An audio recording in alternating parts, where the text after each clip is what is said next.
Hello, welcome to my channel. My name is Fran, and today we will discuss the way in which perception becomes reality through our interpretation of events and circumstances, and how reality is molded by our subconscious filter.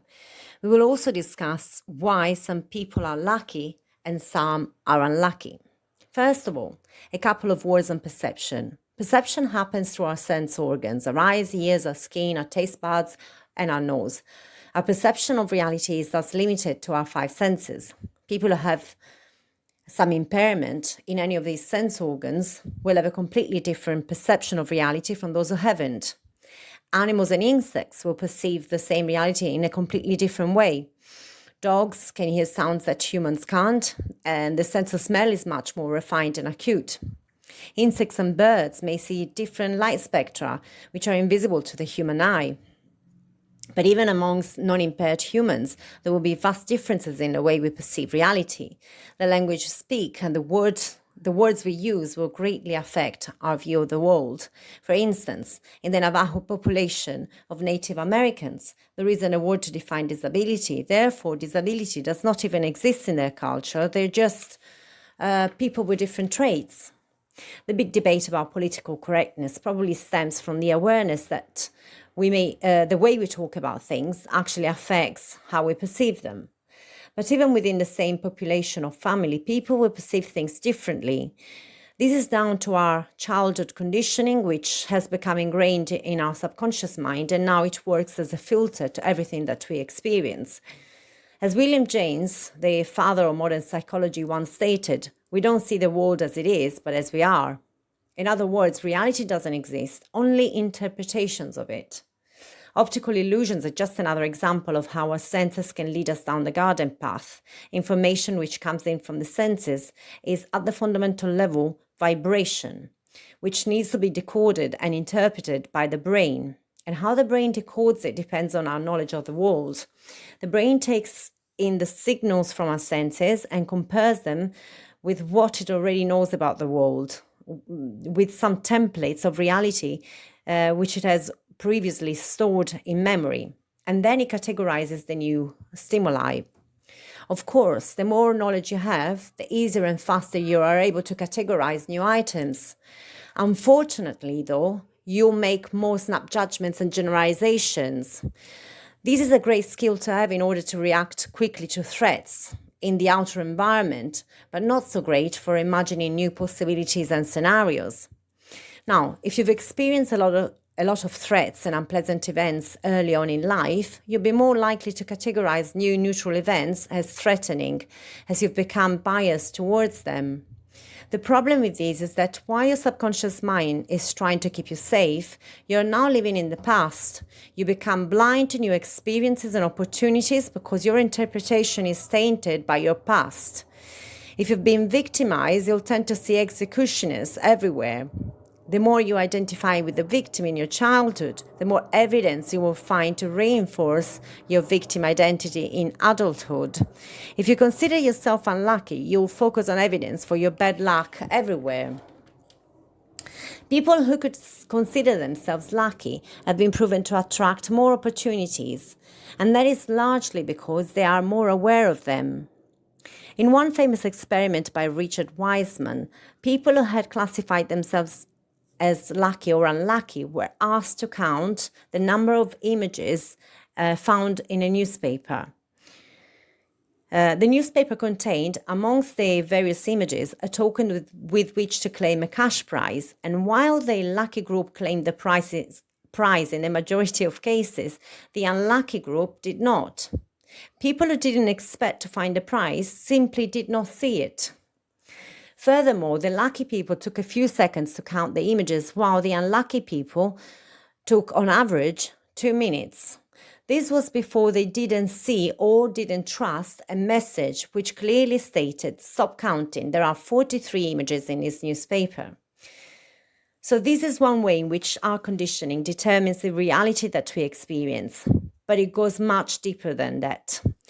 Quantum physics, at least some interpretations of it, tell us that our observation of reality changes the reality that we observe. At the fundamental level, reality is a fuzzy cloud of quantum possibilities until observed. Virtual particles show us what could be. Only upon observation or measurement, the wave collapses into a definite particle in space-time. So you see, the more closely you look at reality and the less real it appears. At the quantum level, there is no separation. We are all quantum soup. The universe continuously observes itself into existence. Photons interact with the quantum field and collapse electrons into a specific position in space-time, giving rise to more and more complexity. You don't need a conscious observer to create or collapse reality. This is what has happened since the Big Bang. From a smooth and uniform universe, it has expanded and become gradually more complex and diversified, giving rise to planets, stars, galaxies, and so on and so forth. So here's some bad news for the human species. We're not essential to the existence of the cosmos. It all existed way before we ever came to be. Now for the good news. If the universe gave birth to us, conscious observers, then there must be a reason, an evolutionary advantage, if you will. The thing about being conscious observers is that we don't have to create randomly, but we can start consciously manifesting. Although we are limited by our sensory perception, our cultural upbringing, and by our childhood conditioning, we can always, at any point, choose to experience things differently, just by imagining a different scenario, by freeing ourselves from the shackles of the past. Human beings have an incredibly powerful gift. And no, it's not language, it's imagination. The ability to imagine that which doesn't exist yet in our immediate perception, the ability to envision that which we haven't experienced yet, the ability to create something new just by entertaining the possibility for it. I could give you 1,000 examples of advances made by people who could envision the not yet possible. Thomas Edison and the light bulb, Einstein and his theory of relativity, the Wright brothers and flying the 4-minute mile, which was deemed to be humanly impossible to beat until Roger Bannister broke the record, and then hundreds more in a very short period of time did after him. So I cannot stress this enough. It's not what happens to you in life that counts, but how you react to it. The same event can be experienced by the two people in completely different and even opposite ways. A blessing for some, maybe a curse for others. But this is not a lecture on optimism and seeing the glass half full. I'm telling you, the way you view life and reality will affect the fundamental nature of reality. Where you place your awareness, where you shine your torch, where you focus your attention, it will crystallize possibilities into actualities. If you see yourself as a victim, you will manifest a reality that gives you plenty of evidence for it. People who fancy themselves realists are those who think that their version of reality is right and others are delusional.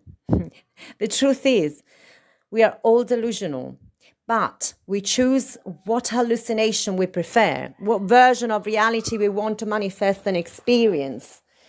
And when we change our expectations, reality will shift and align itself with our new view of the world. But be warned, it will take some time and effort. Ingrained beliefs will not give up the fight easily. So at first, you have to hold steady while all your senses will try to tell you that reality is not changing, that you're just fooling yourself, sometimes even providing you with a lot of evidence for the opposite. This is the test. If you hold steady and keep the faith in the process, if you keep envisioning a different reality, a different outcome, without being fooled or tricked by the apparent reality of your 3D world, then your old view of the world will collapse. Your filter will disintegrate and you will be able to manifest the seemingly impossible. You're not creating anything new, mind you. Everything already exists in the field of infinite possibilities. You're just collapsing it, accessing it, shining a light on it, manifesting it. Walt Disney died a few days before the inauguration of Disney World. When a journalist asked his brother if he was sad that Walt had not been able to witness this, his brother replied, "You don't understand. This exists because Walt saw it first. So this is it. The difference between a realist and an artist is that the realist sees what's already been created. An artist sees what could be manifested. And if you ask any artist or creative genius, they will tell you the same thing. I've not created it. It was already there. I only drew the thing out by becoming aware of it. They seem to access some otherworldly realm, a field of infinite possibilities, and from these they collapse one possible outcome. When Michelangelo was asked how he created the David, he said the sculpture was already there inside the stone. He only had to draw it out. Composers are often known to go into some sort of trance when they write. They're in flow, as if the information came through them, but not from them. When the brain is in theta state. This is why our rational mind can become a block to our creativity.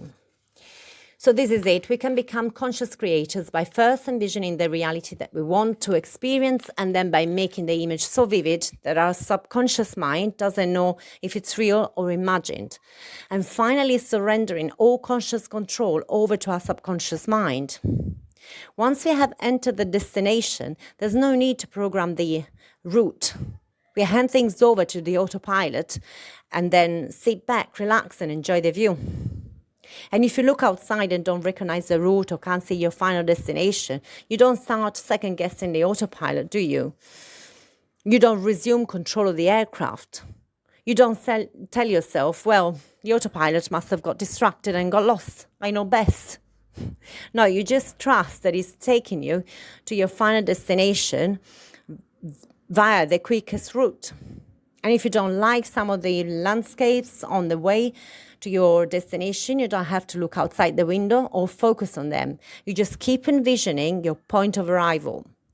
You don't have to concern yourself with the in-between, unless you focus on it so much that you end up diverting to one of the intermediate points by mistake. So this is all. Reprogram your destination, switch on the autopilot, and enjoy the ride. Well, I've enjoyed having you on my flight today. If you've enjoyed the service, please like, subscribe, share, and hit the bell option. In any case, thank you for listening. Have a wonderful awakened day.